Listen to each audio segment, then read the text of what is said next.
Well, hello and Shabbat Shalom to everybody.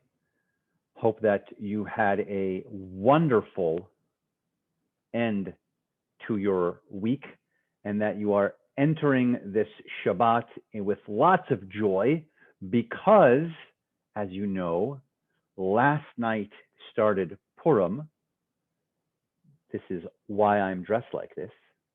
Although those of you who know me to be a little, just a little interesting, maybe this wouldn't shock you, but no, it should shock you. So we are in Purim right now. At this moment, started last night all the way until today, and then right when Purim ends, Shabbat comes in. Pretty fascinating. Pretty fabulous. So really hope that you have entered Shabbat with joy, so much joy from Purim, and of course, so much joy for entering into our time of relaxation and reflection of Shabbat. This week in our Torah, we read the Torah portion of Tetzaveh.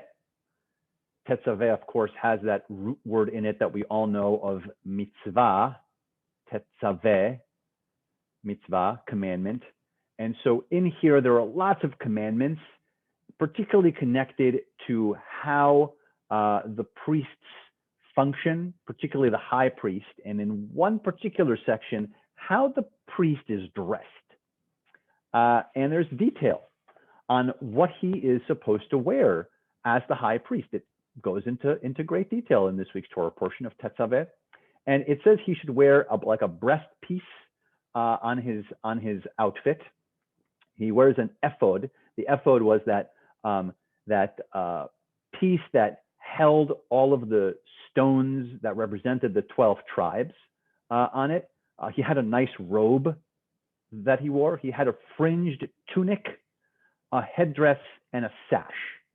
So if you can picture in your mind, again, the sash, the headdress, the tunic, it's fringed tunic, by the way, the robe, the ephod, and the breastplate. This is what the high priest wore. And if you can imagine, it was warm and heavy, but very much part of the ritual. And for those who know very well this Torah portion, a very interesting part that the Torah goes out of its way to tell us, actually, that along the hem of that tunic, the high priest had a bell and a pomegranate all along the hem, so that you could hear the high priest wandering eventually into the Holy of Holies, so you could hear him. And he also had a rope tied around him, because no one else was allowed to go in there. So if, God forbid, you had to pull him out, you would have that rope. And also you could hear him inside. I've always wanted to do that. You could hear him inside moving around because the bells were chiming. So why do I bring this up to you, particularly on the Shabbat? First of all, pretty fascinating. The Torah goes out of its way to tell us exactly what the high priest was wearing. But I'm also mentioning this because almost always there's a connection that happens, and that Purim and Tetzaveh are very close together. This year, it couldn't be any closer. They connect to each other. And so what is this connection? First, I think, as you can see, I'm dressed up a little bit, and we are speaking about the dress, if you will, the garb of the high priest, and how important that was to separate him and to create sanctity into his work as the high priest. So it talks about how the outfits are particular, and also it has these other beautiful connections for us in how we engage in this holiday, also on how we dress and how we celebrate, in that it becomes our job to go out of our way to dress up.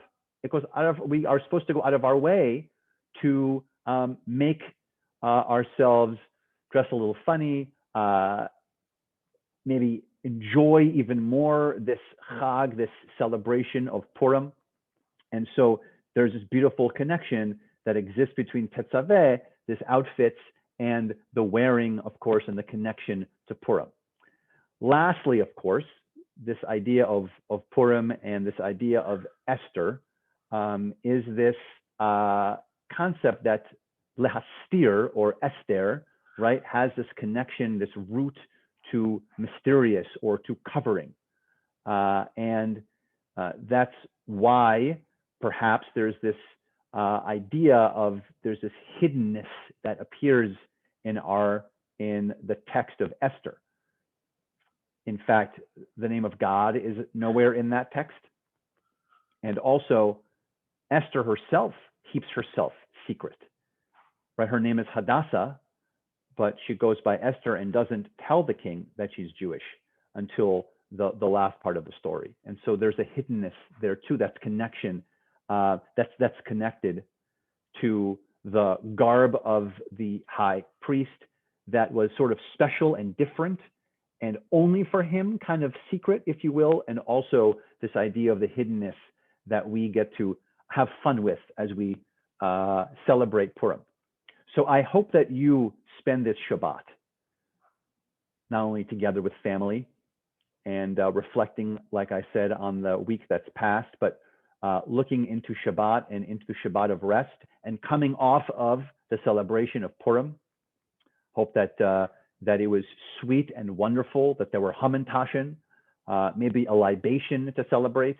Hope you enjoyed watching our spiel, and hope that the balance between the sanctity that was the garb of the high priest from Tetzaveh and this connection that we get to make in our community with celebrating the freedoms that were brought forth to us from Mordechai and from Esther. We get to celebrate all of that together. So Shabbat Shalom to you, and don't forget that services begin tonight at 6:15. We're going to have our youth choir. So 6:15 tonight services. Look forward to seeing you there. And again, Shabbat Shalom.